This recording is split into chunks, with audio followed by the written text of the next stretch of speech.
해외 한 국제공항에서 기막힌 일이 벌어졌습니다. 아시아계 승객이 대한민국 여권을 내밀며 미국행 비행기로 환승하려 했지만 그의 진짜 정체는 한국 여권을 악용하려던 중국인이었습니다. 사실 이건 특별한 사례가 아닙니다. 지금 이 순간에도 전 세계 불법 브로커들 사이에서 한국 여권은 수천만 원에 거래되며 황금 티켓으로 불리고 있습니다. 위조 기술은 나날이 진화하며 각국의 안보를 비웃었습니다. 하지만 진짜 전율은 지금부터입니다. 아세톤을 들이붓고 레이저로 긁어내는 온갖 방법을 동원해도 그들의 기술은 처참하게 무너졌습니다. 실패를 모르는 집념으로 마침내 세계가 상상도 못한 기술을 완성한 대한민국. 그 놀라운 진실, 지금 바로 공개합니다. 대한민국 대통령 이름을 말해보세요. 심사관의 목소리는 낮고 건조했습니다. 영어가 아니었죠. 분명히 한국어였습니다. 줄 서 있던 승객들이 하나둘 시선을 돌렸고 형광등 아래 길게 늘어선 새벽 입국장의 공기가 그 순간 한 점으로 모여들기 시작했습니다. 저는 심사대에서 두 칸 떨어진 자리에 서 있었죠. 공식 점검 임무였습니다. 인터폴 협조 요청으로 시드니 국제공항에 파견된 지 사흘째 되던 날 새벽의 일이었습니다. 저는 에드워드 하인리히입니다. 독일 프랑크푸르트 출신으로 지난 25년 동안 국제공항 보안과 위조 문서 분석 분야에서 일해왔습니다. 유럽 10지불개국 공항 보안 프로젝트를 총괄했고 인터폴 위조 문서 공동 대응팀에서도 자문을 맡았죠. 공항이라는 공간을 저는 집보다 오래 살았습니다. 그러다 보니 무언가 달라진 순간을 몸이 먼저 알아챕니다. 미세하게 흔들리는 시선, 줄 서 있는 사람들의 무의식적인 발걸음 변화, 심사관의 손이 멈추는 순간, 그날 새벽도 그랬습니다. 심사관의 한국어 질문이 떨어지는 순간 저도 모르게 손에 들고 있던 서류를 내려놓고 있었죠. 남자는 동양인이었습니다. 40대 초반으로 보였고 감색 재킷에 작은 여행 가방 하나를 들고 있었습니다. 겉모습만으로는 아무것도 이상하지 않았습니다. 그런데 판독기가 먼저 반응했습니다. 남자가 여권을 스캐너에 올려놓는 순간 심사관의 화면에 무언가가 표시됐고 심사관의 손이 멈칫했습니다. 저는 그쪽으로 천천히 걸어갔습니다. 뭐가 나왔습니까? 심사관은 화면에서 눈을 떼지 않은 채 짧게 답했습니다. 칩 인증이 안 됩니다. 저는 화면을 들여다봤습니다. 인증 오류 표시가 떠 있었습니다. 여권 칩에 담긴 암호 데이터가 국제 전산망의 신호와 어긋났다는 의미였죠. 심사관은 그 상태에서 남자를 바라봤습니다. 그리고 한국어로 질문을 던졌습니다. 부산이 어디에 있습니까? 두 번째 질문이었습니다. 남자는 입술을 움직였지만 아무 소리도 나오지 않았죠. 주변 승객들의 시선이 하나둘 그쪽으로 모여들었고 길게 이어지던 대기줄이 조용히 멈추기 시작했습니다. 새벽 4시의 공항, 에어컨 소음과 캐리어 바퀴 소리만 가득하던 그 공간이 순식간에 전혀 다른 공기로 채워지고 있었죠. 25년 동안 수천 개의 위조 여권을 봐왔지만 그날만큼 이상한 침묵은 처음이었습니다. 심사관은 이미 보조 버튼 위에 조용히 손을 얹고 있었고 잠시 뒤 보안 요원 2명이 소리 없이 다가왔습니다. 그 순간 남자가 갑자기 중국어로 무언가를 말하기 시작했습니다. 한국어가 아니라 중국어였습니다. 목소리는 다급했고 말이 빠를수록 설명이 아니라 변명처럼 들렸죠. 공항 측은 중국어 통역 직원을 호출했고 남자는 곧 별실로 안내됐습니다. 별실 안에서 통역 직원이 남자의 말을 받아 전달했습니다. 저는 팔짱을 끼고 지켜보다가 물었습니다. 뭐라고 합니까? 통역 직원이 잠시 머뭇거렸습니다. 한국에 아는 사람이 있다고. 계속 그 말만 반복합니다. 저는 아무 말도 하지 않았습니다. 문서를 확인하는 데는 그리 오래 걸리지 않았습니다. 남자는 한국인이 아니었습니다. 중국 국적의 인물로 국제 브로커 조직과 연결된 것으로 확인됐습니다. 문제의 여권은 2020년 이전에 발급된 구형 한국 여권이었죠. 외형상으로는 거의 완벽에 가까운 수준이었습니다. 일반 관광객이라면 절대 구분할 수 없을 만큼 정교하게 만들어진 물건이었습니다. 저는 장갑을 끼고 그 여권을 직접 집어들었습니다. 손끝으로 표면을 천천히 훑었습니다. 재질이 달랐습니다. 그러나 눈으로 보아서는 전혀 티가 나지 않는 수준이었습니다. 저는 한동안 그 여권을 손에 든 차에 서 있었습니다. 그날 밤 호텔로 돌아온 저는 노트북을 열었습니다. 25년 동안 위조 사건을 다루면서 패턴이라는 게 있었습니다. 위조 대상은 언제나 미국, 영국, 캐나다 혹은 유럽 주요국 여권이었죠. 그런데 이번엔 달랐습니다. 범죄 조직이 굳이 선택한 건 한국 여권이었습니다. 저는 한국 여권 관련 데이터부터 다시 꺼냈습니다. 솔직히 말하면 처음엔 대수롭지 않게 생각했습니다. 한국 여권이라는 게 특별히 강력한 문서라는 인식이 없었습니다. 아시아에 성공한 제조업 국가, 전자제품 잘 만드는 나라, 그 정도였죠. 굳이 그 여권을 노릴 이유가 있을까 싶었습니다. 그리고 첫 번째 수치를 보는 순간 저도 모르게 화면을 다시 확인하고 있었습니다. 대한민국 여권으로 비자 없이 입국할 수 있는 나라가 188개국이었습니다. 세계 여권 파워 순위 2위였죠. 중국 여권으로 갈 수 있는 나라가 80여 개국에 불과하다는 사실과 나란히 놓고 보니 왜 범죄 조직이 위험을 무릅쓰고 한국 여권을 선택했는지 처음으로 윤곽이 잡히기 시작했습니다. 차이가 너무 컸습니다. 188과 80, 그 숫자의 간격이 이동의 자유를, 심사의 무게를, 세계가 그 사람을 바라보는 시선 전부를 결정하고 있었습니다. 왜 하필 한국 여권인가? 저는 그날 밤부터 대한민국 여권을 전혀 다른 눈으로 보기 시작했습니다. 하지만 아직 몰랐습니다. 그 작은 의문 하나가 저를 어디까지 데려가게 될지를. 다음 날 아침 저는 일찍 눈을 떴습니다. 호텔 방 테이블 위에는 전날 밤부터 펼쳐놓은 자료들이 그대로 쌓여 있었죠. 헨리 패스포트 인덱스 최신 보고서와 ICAO 통계 자료, 그리고 제가 직접 정리한 메모들이었습니다. 25년 동안 수백 건의 위조 사건을 다뤘지만 전날 밤처럼 잠을 이루지 못한 건 드문 일이었습니다. 이유는 알고 있었죠? 무언가가 계속 마음에 걸렸습니다. 저는 헨리 패스포트 인덱스 페이지를 열었습니다. 한국 여권 순위쯤이야 금방 확인할 수 있을 거라 생각했습니다. 22권, 잘해봐야 15위 안팎이겠거니 했죠. 아시아 국가 중에서야 나쁘지 않겠지만 유럽 주요국이나 미국에는 한참 못 미칠 거라 짐작했습니다. 그 확신을 갖고 화면을 열었습니다. 세계 여권 파워 순위 1위는 싱가포르였습니다. 배우트인 93개국에 비자 없이 입국할 수 있는 나라였죠. 그리고 공동 2위는 대한민국과 일본 188개국이 무비자였습니다. 저는 화면에서 눈을 떼지 못한 채 아래로 스크롤을 내렸습니다. 미국이었습니다. 10위. 뭐야 이거, 한국의 여권 파워가 미국보다 높다고? 처음엔 데이터 오류라고 생각했습니다. 세계 최강 경제력과 군사력, 외교력을 가진 미국이 여권 파워에서 한국에 뒤처진다는 건 직관적으로 받아들이기 어려웠죠. 저는 다른 기관의 자료를 찾아 교차 확인했습니다. 결과는 같았습니다. 저는 인터폴 네트워크 담당자에게 전화를 걸었습니다. 여권 파워 순위에서 한국이 미국보다 높다는 게 맞습니까? 수화기 너머에서 짧은 웃음소리가 들렸습니다. 하일리히, 그거 몇 년 전 얘기가 아닙니다. 지금은 당연한 수치예요. 저는 잠시 말이 없었습니다.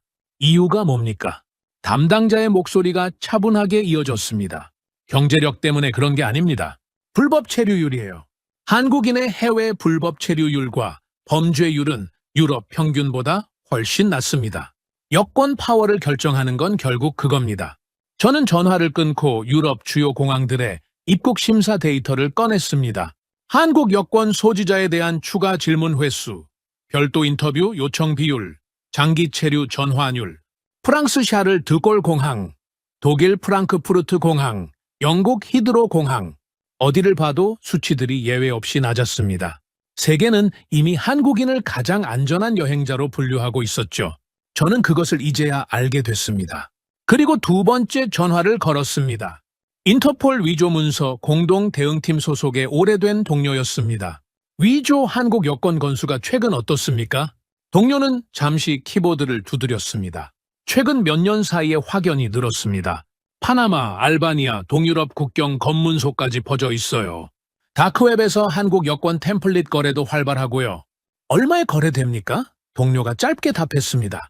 높게는 수천만 원까지 올라갑니다. 조직 내부에서는 한국 여권을 황금 티켓이라고 부릅니다. 저는 수화기를 쥔 채 잠시 멈췄습니다. 황금 티켓. 범죄 조직조차 한국 여권의 가치를 알고 있었습니다. 그것도 저보다 훨씬 먼저.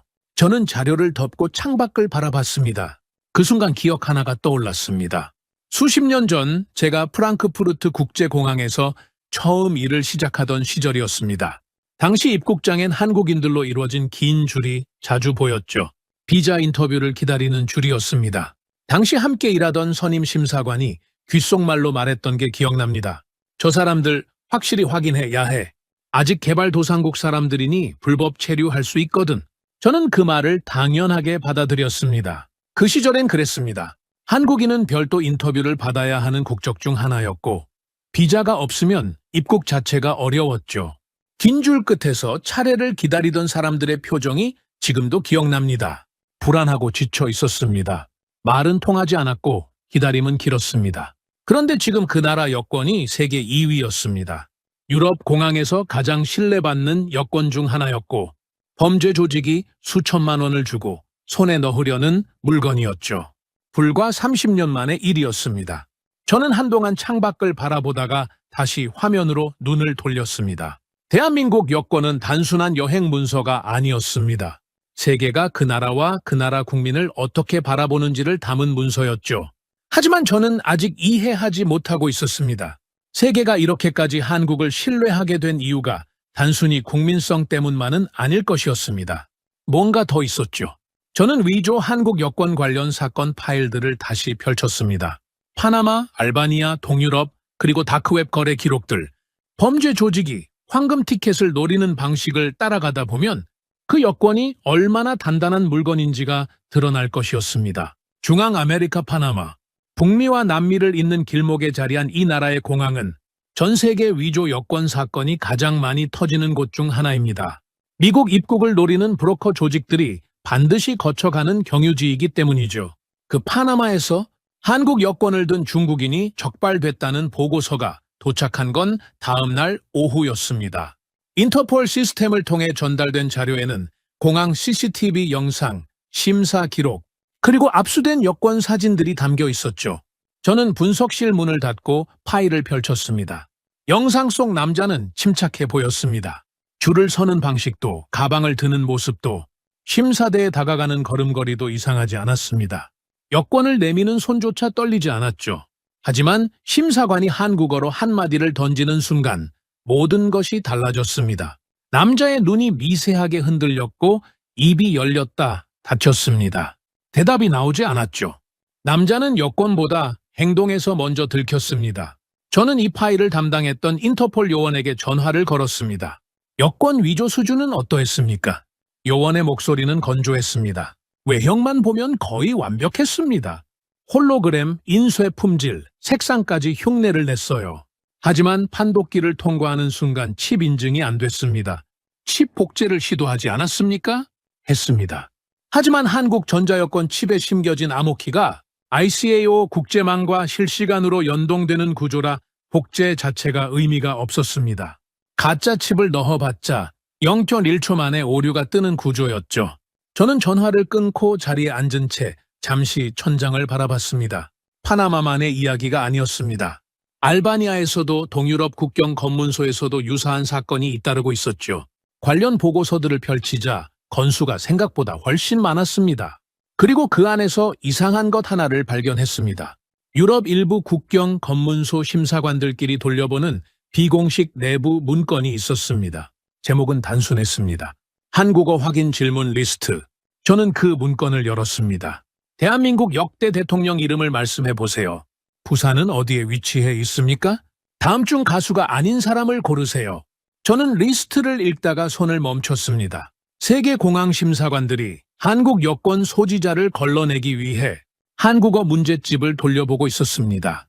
위조 한국 여권이 그만큼 광범위하게 퍼져 있다는 방증이었죠. 동시에 조직이 얼마나 정교하게 진화하고 있는지를 보여주는 증거이기도 했습니다. 범죄 조직은 한국 여권을 단순한 위조 대상이 아니라 움직이는 신뢰 자산으로 보고 있었습니다. 그 가치가 높으면 높을수록 공을 들여서라도 손에 넣으려 했습니다. 저는 압수된 위조 여권 사진들을 다시 꺼내 나란히 늘어놓았습니다. 파나마, 알바니아, 시드니.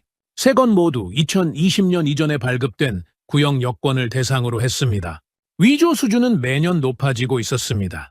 홀로그램 재현 기술, 인쇄 정밀도, 종이 재질을 흉내낸 특수 소재까지 조직은 분명히 진화하고 있었습니다. 그런데 왜 계속 실패하는 것입니까? 저는 적발 기록들을 처음부터 다시 훑었습니다. 외형 검사 통과, 유관 검사 통과. 하지만 전자판독기 오류, 한국어 테스트 침묵, 패턴이 보였습니다. 그들은 여권의 겉모습은 훔쳤습니다. 하지만 시스템은 훔치지 못했습니다. 시스템, 그게 핵심이었습니다. 위조범들은 눈에 보이는 것만 복제할 수 있었습니다. 하지만 한국 여권의 진짜 힘은 눈에 보이지 않는 곳에 있었습니다. 전자칩 속 암호 구조, 국제망과 실시간으로 연동되는 인증체계, 그리고 그 모든 것을 설계하고 운영하는 무언가. 저는 그게 무엇인지 전혀 몰랐습니다. 25년 동안 이 일을 해왔는데도 몰랐습니다. 그 사실이 저를 불편하게 만들었죠. 도대체 한국은 언제부터 이런 것들을 만들고 있었던 겁니까? 저는 그날 인터폴 공식 채널을 통해 한국경찰청에 조폐공사 기술 자료 협조를 요청했습니다. 같은 위조 조직을 쫓고 있는 공동수사였습니다. 거절할 이유가 없었죠. 단순한 위조 사건 분석이 아니었습니다. 저는 이제 대한민국이라는 시스템 자체를 이해해야 했습니다. 사흘 뒤 인터폴 채널을 통해 한국경찰청이 보내온 자료가 도착했습니다.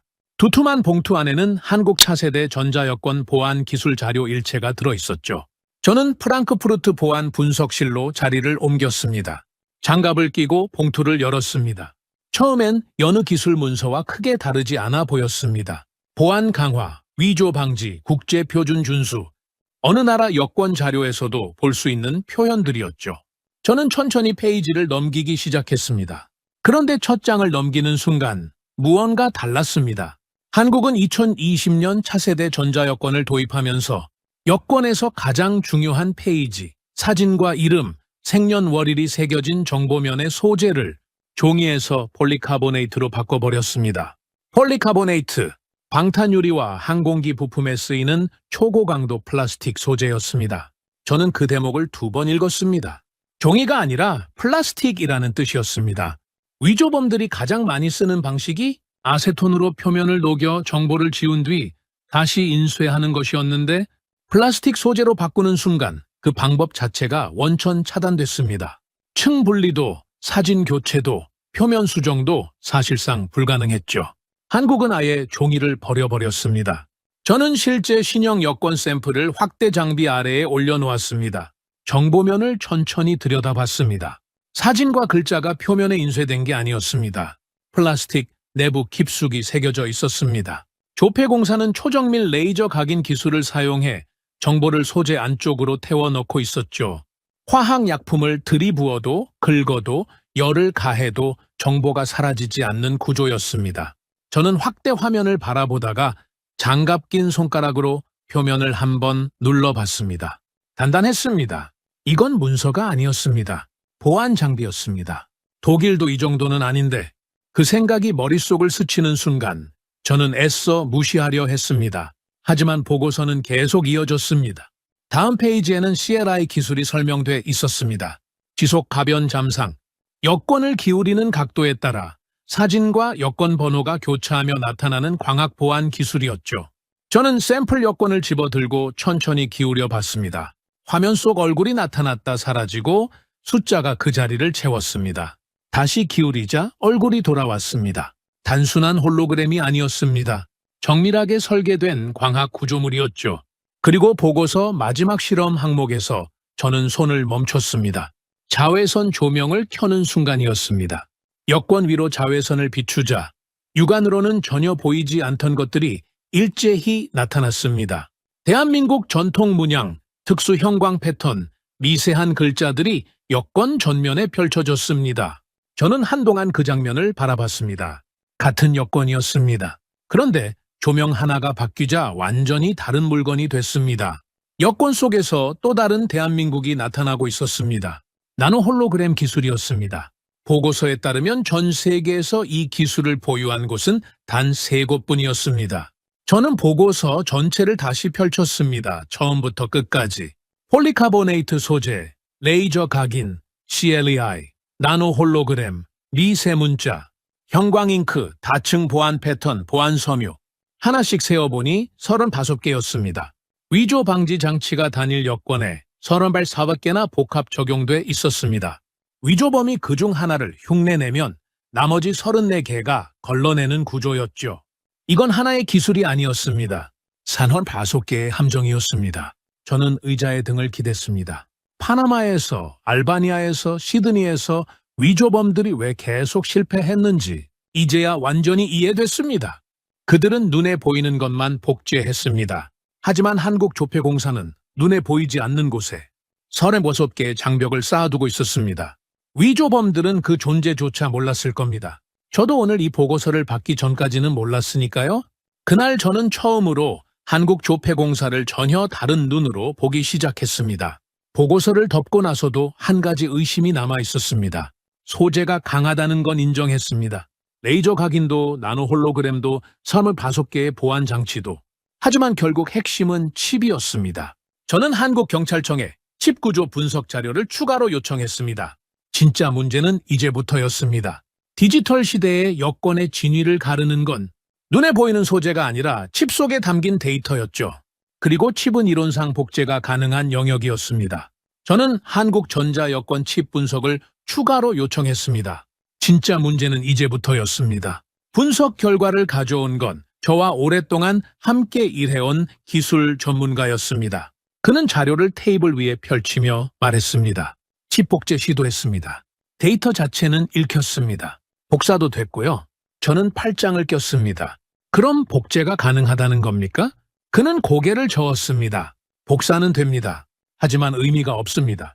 그가 화면을 열었습니다. 공항 판독기 시뮬레이션이었습니다. 복제한 칩을 판독기에 올려놓는 순간 화면에 빨간 경고창이 떴습니다. 그는 이어서 설명했습니다. 한국전자여권 칩에는 대한민국 정부의 암호키가 심겨져 있습니다. 여권을 판독기에 대는 순간 ICAO PKD 국제망에 실시간으로 신호가 전송되고 대한민국 정부 서버가 직접 진위를 확인해 응답을 보내줍니다. 이 과정이 1초도 안 걸리죠. 복제 칩은요? 정부 서버에서 응답이 올 수가 없죠. 그래서 빨간 불이 뜨는 겁니다. 저는 화면을 한동안 바라봤습니다. 공항 판독기에 여권이 꽂히는 순간 대한민국 정부가 직접 세계를 향해 신호를 보내고 있었습니다. 이 여권은 진품입니다. 대한민국 정부가 보증합니다. 위조범들이 아무리 정교하게 칩을 복제해봤자 정부 서버에 실시간 응답을 만들어낼 수는 없었습니다. 그건 기술의 문제가 아니라 국가 시스템의 문제였으니까요. 저는 그제야 파나마와 알바니아 사건에서 위조범들이 왜 칩 단계에서 무너졌는지를 완전히 이해했습니다. 이건 단순한 여권이 아니었습니다. 국가급 암호 시스템이었습니다. 저는 국제공항 보안 로그를 추가로 분석했습니다. 한국 여권의 판독기 오류 발생률, 위조 경고 발생률, 이에 제기 건수, 수치들이 예외 없이 낮았습니다. 유럽 주요 공항 심사관들 사이에서는 이미 이런 인식이 자리 잡고 있었죠. 한국 여권은 의심하지 않는다. 저는 그 말의 의미를 이제야 제대로 이해했습니다. 심사관들이 한국 사람을 좋아해서가 아니었습니다. 시스템이 이미 모든 것을 보증하고 있었기 때문이었습니다. 그리고 마지막 자료가 도착했습니다. 한국조폐공사가 전자여권 내부 보안 운영체제를 독자 개발했다는 내용이었습니다. 저는 처음에 그 문장을 잘못 읽은 줄 알았습니다. 다시 봤습니다. 운영체제, 여권 칩 안에서 작동하는 소프트웨어 자체를 한국이 직접 만들었다는 뜻이었습니다. 하드웨어만 만든 게 아니었습니다. 여권 속 컴퓨터까지 직접 만들고 있었습니다. 그리고 그 운영체제는 국제 보안 인증인 CC 등급을 획득했습니다. CC 인증, 전 세계 보안 업계에서 가장 까다롭다고 알려진 인증이었죠. 저는 자료를 덮었습니다. 25년 동안 저는 유럽 중심의 보안 기술이 세계 표준이라고 믿어왔습니다. 독일, 스위스, 그리고 몇몇 선진국들이 원천 기술을 쥐고 있고 나머지 나라들은 그것을 사다 쓴다는 인식이었죠. 그런데 한국은 소재도, 하드웨어도, 운영체제도 직접 만들고 있었습니다. 국가 신원체계 전체를 스스로 설계하고 운영하는 나라였습니다. 단순한 제조국이 아니었습니다. 시스템을 설계하는 나라였습니다. 한국은 어디까지 간 겁니까? 그 말이 머릿속에서 떠나지 않았습니다. 저는 한동안 자리에 앉아 아무것도 하지 않았습니다. 보안업계에서 25년을 보내면서 이런 기분은 처음이었습니다. 내가 몰랐다는 것이 불편한 게 아니었습니다. 내가 그 나라를 완전히 잘못 보고 있었다는 사실이 불편했습니다. 그리고 직접 확인해야겠다는 생각이 들었습니다. 보고서가 아니라 현장에서 비행기가 착륙하는 순간 저는 창밖으로 인천국제공항을 바라봤습니다. 보고서는 다 읽었습니다. 데이터도 다 확인했죠. 이제 눈으로 직접 봐야 할 차례였습니다. 공항 안으로 들어서는 순간 걸음이 느려졌습니다. 높고 넓은 공간이었습니다. 사람들이 많았지만 어수선하지 않았죠. 동선이 물처럼 흘렀습니다. 그런데 저를 멈추게 한 건 공간이 아니었습니다. 출국장 앞에서 외국인들은 여느 공항처럼 줄을 서 있었습니다. 서류를 꺼내고 기다리고 심사관 앞에 섰죠. 그런데 바로 그 옆으로 한국인들은 그냥 지나가고 있었습니다. 아무도 여권을 꺼내지 않았고 줄도 없었죠. 게이트 앞에 잠깐 멈추는가 싶더니 곧바로 통과했습니다. 얼굴 인식이었습니다. 두세 개가 나란히 움직이고 있었죠. 저는 눈을 가늘게 떴습니다. 근처에 서 있던 공항 직원에게 다가갔습니다. 저기 여권 없이 통과하는 겁니까? 직원이 고개를 들었습니다. 아, 스마트 패스요. 미리 등록해두면 얼굴 인식으로 탑승까지 됩니다. 말투가 너무 평범했습니다. 특별한 것을 설명하는 사람의 말투가 아니었습니다. 버스 시간표를 알려주는 것처럼 담담했죠. 다들 이걸 씁니까? 제가 다시 물었습니다. 요즘엔 대부분 쓰죠. 편하니까요. 직원은 그렇게 말하고 다시 자기 일로 돌아갔습니다. 저는 그 자리에 서서 게이트 앞을 한동안 바라봤습니다. 그때 한 가족이 게이트 앞에 섰습니다. 30 중반쯤 돼 보이는 부부였고 5살쯤 된 아이가 아버지 손을 잡고 있었습니다. 아버지가 먼저 게이트 앞에 섰습니다. 잠깐 멈춤, 그리고 통과했습니다. 어머니가 아이 손을 잡고 따라 섰습니다. 아이가 게이트를 올려다봤습니다. 뭔가를 물어봤고 어머니가 짧게 대답했습니다. 아이는 고개를 끄덕이더니 이내 창밖 비행기를 손가락으로 가리켰습니다. 게이트에 대한 관심은 그것으로 끝이었습니다. 그 가족은 아무렇지 않게 걸어갔습니다. 저는 한동안 움직이지 못했습니다. 가장 충격적인 건 기술이 아니었습니다. 아무도 놀라지 않는다는 사실이었습니다. 세계 어느 공항에서도 보지 못한 시스템 앞에서 한국인들은 마치 버스를 타는 것처럼 통과하고 있었습니다. 아이에게 그 게이트는 이미 설명이 필요 없는 일상이었습니다. 그 아이는 태어날 때부터 이 세계에 살고 있었던 겁니다. 그때 기억이 밀려왔습니다. 수십 년 전 프랑크푸르트 공항 입국장이었습니다. 긴 줄이었습니다. 줄 끝에 서 있던 한국인들의 표정이 기억납니다. 피로했습니다. 긴장해 있었습니다. 심사관 앞에서 서류를 꺼내들며 손이 미세하게 떨리던 사람도 있었습니다. 통역도 없이 혼자 앉아 인터뷰를 받아야 했던 사람도 있었죠. 그 시절 그들은 국경 앞에서 늘 무언가를 증명해야 했습니다. 자신이 위험하지 않다는 것을, 반드시 돌아갈 것이라는 것을, 여기 있어도 된다는 것을. 그런데 지금 그 나라 아이가 얼굴 하나로 세계를 넘고 있었습니다. 저는 자리에서 움직이지 못한 채 한동안 그 풍경을 바라봤습니다. 한국인들은 이미 미래를 살고 있었습니다. 그것도 너무 자연스럽게 이 나라는 도대체 어떻게 여기까지 온 겁니까? 저는 그 답을 찾아야 했습니다. 인천공항에서 호텔로 돌아온 그날 밤, 저는 노트북을 열었습니다. 공항에서 본 장면들이 머릿속을 맴돌고 있었습니다. 한국인 가족이 얼굴 하나로 국경을 넘던 그 모습, 아이에게는 특별할 것 없는 일상이던 그 순간. 저는 그것들을 이해하고 싶었습니다. 아니, 이해해야 했습니다. 한국은 도대체 언제부터 이런 나라가 된 겁니까? 저는 조폐공사 역사 자료 파일을 열었습니다. 처음 몇 페이지는 예상한 대로였습니다. 1970년대 대한민국, 여권에 들어가는 보안용지부터 주민등록증, 수표, 국가, 공문서까지 외국 기술 없이는 만들 수 없었던 시절이었습니다. 저는 그 부분을 빠르게 넘겼습니다. 그럴 줄 알았으니까요. 당시 유럽 보안업계에서는 당연하게 여기던 말이 있었습니다. 아시아 국가들은 원천 기술을 만들 수 없다고. 저도 그 시절 그 말을 의심하지 않았습니다. 그런데 다음 페이지에서 손이 멈췄습니다. 1980년대 중반, 한국조폐공사 내부에 극비 연구팀이 꾸려졌다는 기록이었습니다. 목표는 보안 특수지 독자 개발. 저는 잠시 눈을 들었습니다. 그 시절 유럽에서도 소수의 나라만 보유한 기술이었습니다. 스위스와 독일이 수십 년에 걸쳐 쌓아온 기술이었죠. 한국이 그걸 만들겠다는 겁니까? 저는 다시 파일을 내려다봤습니다. 실패가 반복됐습니다. 실험실에서 화재가 났습니다. 수백 번의 테스트가 이어졌습니다. 연구팀은 밤낮을 가리지 않고 매달렸습니다. 저는 그 기록들을 읽으면서 이상한 감정이 올라오는 것을 느꼈습니다. 연민이 아니었습니다. 불편함이었습니다. 포기하지 않는다는 게 이렇게 느껴지는 것인지 몰랐습니다. 그리고 숫자 하나가 나왔습니다. 1989년 대한민국은 세계에서 7번째로 보안 특수지를 독자 개발하는 데 성공했습니다. 저는 그 문장을 다시 읽었습니다. 7번째, 전 세계에서 7번째였습니다. 그 앞에 있는 6나라는 모두 유럽과 일본이었죠. 저는 화면에서 눈을 떼지 못한 채 잠시 그 자리에 앉아 있었습니다. 예상하지 못했습니다. 솔직히 말하면 이 정도는 아닐 거라 생각했습니다.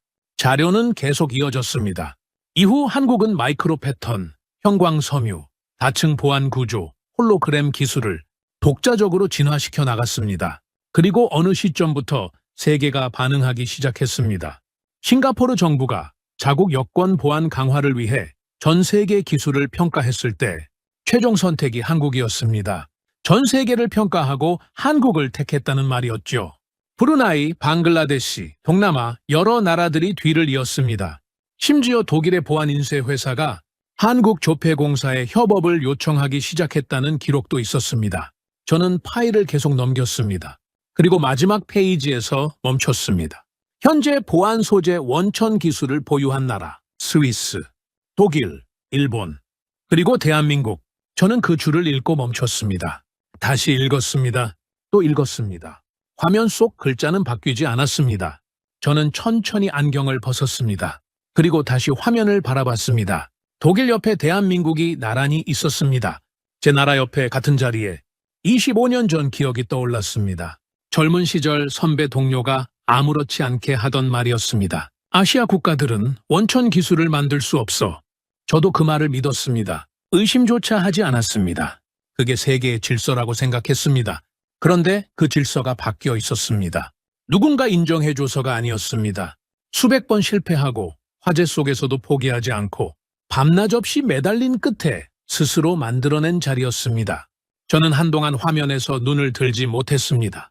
대한민국은 완전히 다른 나라가 되어 있었습니다. 그리고 그 사실을 가장 늦게 안 사람 중 하나가 바로 저였습니다. 독일로 떠나기 하루 전 밤이었습니다. 저는 숙소 책상에 앉아 시드니 사건 파일을 다시 열었습니다. 조사를 시작할 때만 해도 단순한 위조 여권 사건이라 생각했던 파일이었죠. 그런데 지금은 그 파일이 전혀 다른 물건처럼 보였습니다. 중국 브로커 조직이 구형 여권을 흉내낸 것들이 정리돼 있었습니다. 여권 표지 디자인, 홀로그램, 인쇄 품질. 나름 정교했습니다. 하지만 전산망 앞에서 무너졌고 한국어 질문 하나에 침묵했습니다. 구형 여권으로도 이 정도였습니다. 그렇다면 신형 여권은 어떻습니까? 35개의 함정이 층층이 쌓인 그 벽 앞에서 이제 그들은 어디서부터 시작해야 할지조차 모릅니다. 하나를 흉내내면 나머지 34가해가 기다리고 있습니다. 엄두를 낼 수가 없는 구조입니다. 설령 그 모든 것을 통과한다 해도 대한민국 정부의 실시간 인증 신호가 0.1초 만에 가짜를 가려냈습니다. 그런데 파일을 덮으면서 문득 이상한 생각이 들었습니다. 기술이 이렇게 강하다면 왜 범죄 조직은 처음부터 한국 여권을 노린 겁니까? 위조가 이렇게 어렵다면 왜 수천만 원을 주고라도 손에 넣으려 한 겁니까? 저는 잠시 눈을 감고 생각해 보았습니다. 이건 기술 때문만이 아니었습니다. 그들이 탐낸 건 한국 여권이 아니었습니다. 한국 여권이 가진 신뢰였습니다. 전 세계 188개국이 한국인을 향해 문을 여는 이유가 무엇이었습니까? 기술이 뛰어나서가 아니었습니다. 세계는 한국 사람을 믿기 때문이었습니다. 불법 체류 가능성이 낮은 사람, 법을 지키는 사람, 기한이 되면 반드시 돌아오는 사람.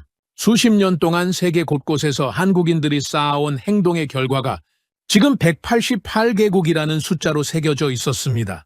저는 그 숫자의 무게를 이제야 제대로 이해했습니다. 한때 한국인은 여권 하나를 만들기 위해 은행에 200만 원을 예치해야 했습니다. 50세가 넘어야 신청할 수 있었고 반공 교육을 이수해야 했습니다. 해외로 나가는 것 자체가 특권이던 시절이 있었습니다. 그런데 그 문이 열리자 한국인들은 흔들리지 않았습니다. 세계 어디서든 조용히 법을 지키고 기한이 되면 돌아왔습니다. 아무도 알아주지 않아도 수십 년 동안 묵묵히 그래왔습니다. 세계는 그것을 기억하고 있었습니다. 그리고 대한민국 정부는 그 신뢰 위에 기술을 쌓았습니다. 국민이 쌓아온 신뢰를 지키기 위해 세계가 엄두도 낼 수 없는 35개의 장벽을 만들었습니다. 사람도 믿을 수 있고 여권도 믿을 수 있는 나라. 그 두 가지가 하나로 완성됐을 때 세계는 대한민국을 그냥 통과시키기 시작했습니다. 의심 없이, 질문 없이. 기술은 복제할 수 있어도 수십 년의 신뢰는 복제할 수 없습니다. 다음 날 아침, 저는 인천공항으로 향했습니다. 출국 전 마지막으로 한 번 더 보고 싶었습니다. 출국장 앞에 서서 스마트 패스 게이트를 바라봤습니다. 오늘도 한국인들이 여권 없이 지나가고 있었죠. 그때 한 가족이 눈에 들어왔습니다. 아이 손을 잡은 부부, 캐리어 하나. 게이트 앞에 잠깐 멈추는가 싶더니 곧바로 통과했습니다. 아무렇지 않게, 너무도 당연하게. 저는 그 뒷모습을 한참 바라봤습니다. 저 가족은 몰랐을 겁니다. 자신들이 그 게이트를 통과할 수 있는 이유가 기술 덕분만이 아니라는 것을, 그 앞에 서기까지 수십 년 동안 이름도 없이 신뢰를 쌓아온 사람들 덕분이라는 것을, 그리고 그 신뢰를 지켜내기 위해 누군가 밤을 새워 35개의 함정을 만들었다는 것을, 중국 브로커들이 끝내 훔치지 못한 건 작은 여권 한 권이 아니었습니다. 대한민국이라는 나라 자체였습니다. 오늘 이야기는 여기까지입니다. 우리가 들고 다니는 작은 여권 한 장 속에 이렇게 거대한 이야기가 담겨 있었습니다. 보안 기술까지 세계로 수출하는 나라, 대한민국이 정말 자랑스럽습니다. 대한민국이 걸어온 길이 자랑스러우셨다면 구독과 좋아요로 응원해주세요. 여러분의 응원이 다음 이야기를 만드는 큰 힘이 됩니다.